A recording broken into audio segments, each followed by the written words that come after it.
어제 우리는 고린도전서 12장 2절에서 16절 말씀을 통해 머리에 쓴 두 것 문제를 함께 살펴보았습니다.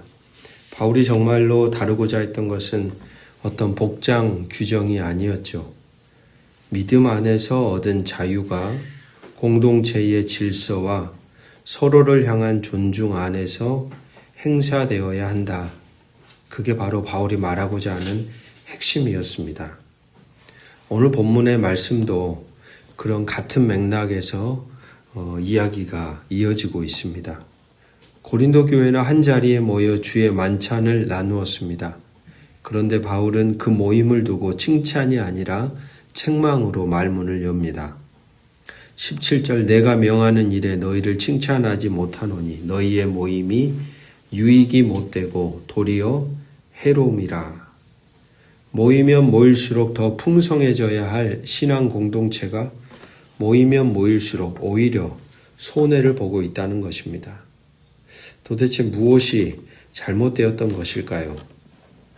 오늘 말씀을 통해 진짜 성찬이 무엇인지, 그리고 우리가 나누는 식탁과 공동체의 삶이 어떤 흔적이 되어야 하는지에 대해 함께 생각해 보고 싶습니다. 첫 번째 단락은 17절부터 22절입니다. 거룩한 식탁이 자기의 만찬으로 변질될 때입니다. 당시 성찬은 오늘 우리가 떼는 작은 빵 조각과 한 모금의 음료가 아니었습니다. 실제로 함께 차려 먹는 한 끼의 식사였죠. 종으로 일하던 가난한 성도들은 노동을 마친 뒤에야 모임 장소, 주로 형편이 넉넉한 성도들의 집에 도착할 수 있었습니다. 그런데 시간 여유가 있던 부유한 성도들은 먼저 모여 자신들의 음식을 먼저 먹어치웠고 뒤늦게 도착한 가난한 형제들에게는 남은 것이 없었습니다.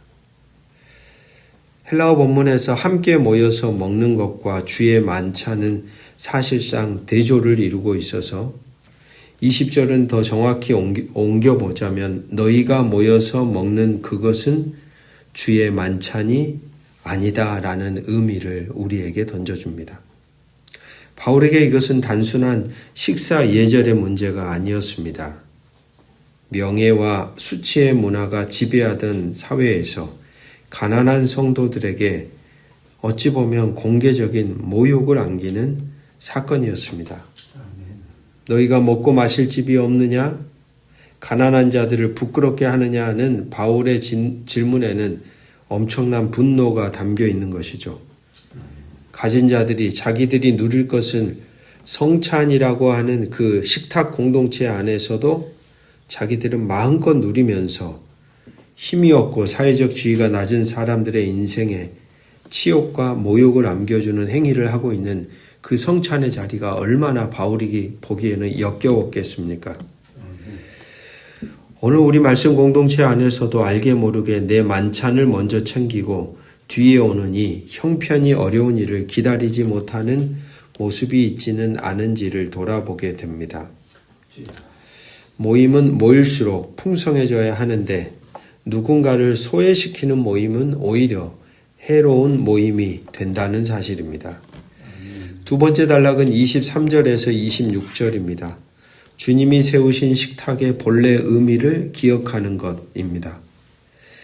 바울은 고린도 교회의 문제를 지적한 뒤에 곧바로 성찬의 기원으로 돌아갑니다.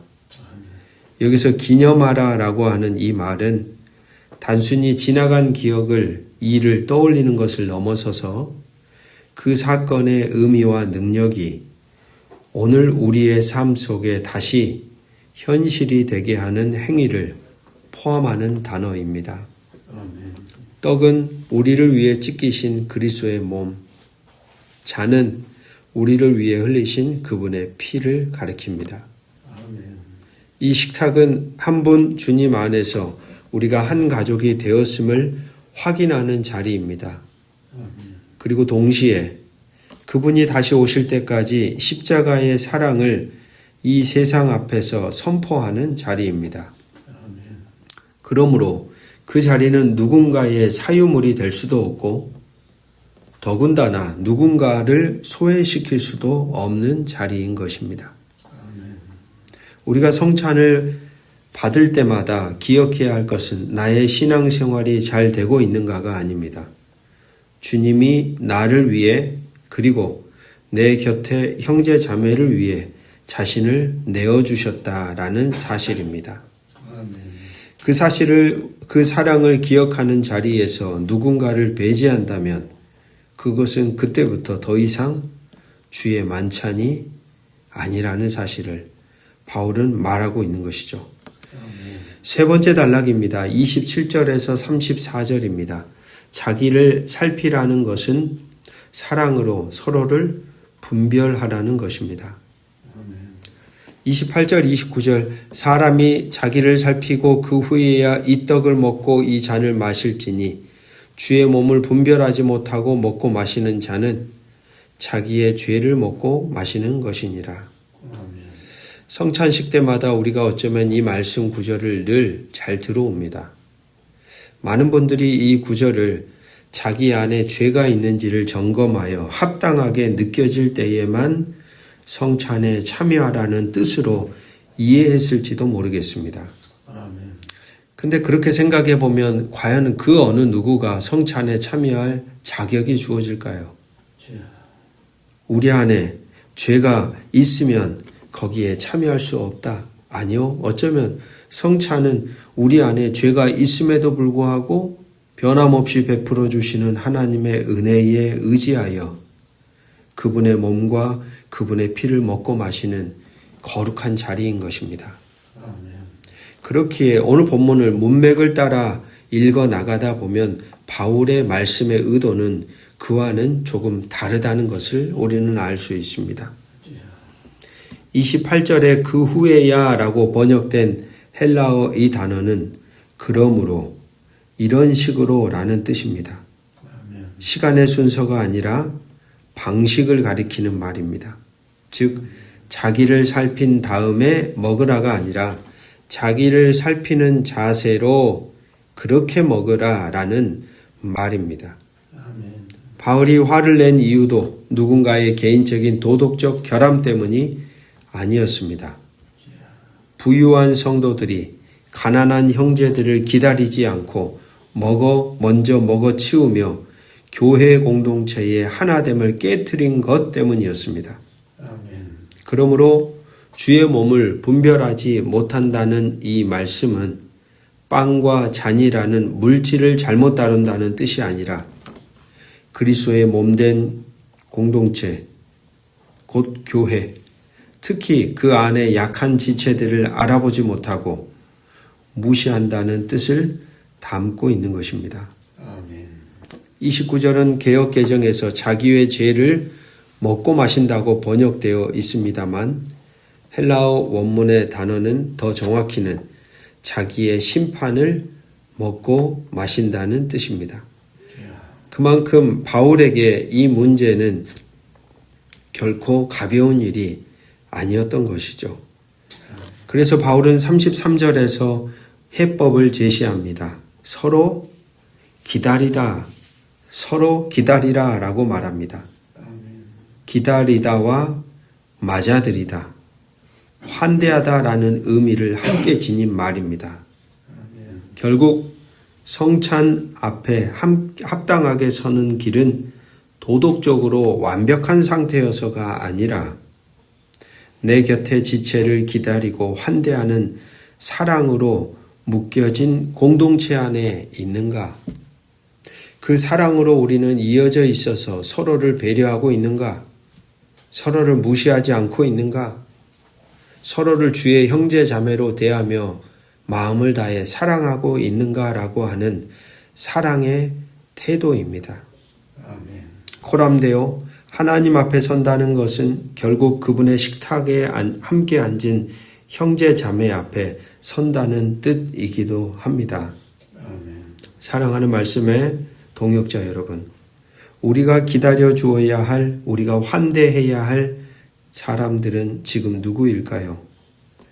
이번 주 오늘 하루 그 사람을 위해 우리의 삶을 한 걸음 양보하고 자리를 내어드리고 기다리고 함께 형제자매로 이어져 있으면서 내가 베풀어야 할 사랑은 무엇일까?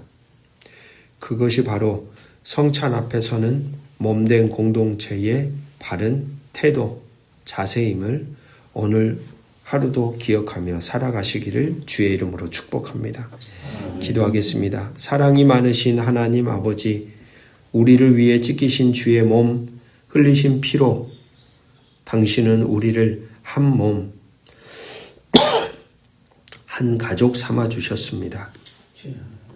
고린도 교회의 흔적을 통해 봅니다. 부유한 성도들이 한 몸인 공동체 안에서 같은 식탁에 앉았으나 가난한 형제를 기다리지 못하고 자기의 만찬을 먼저 챙기고 그들에게 수치와 모멸을 안겨다 주었던 흔적을 마주합니다.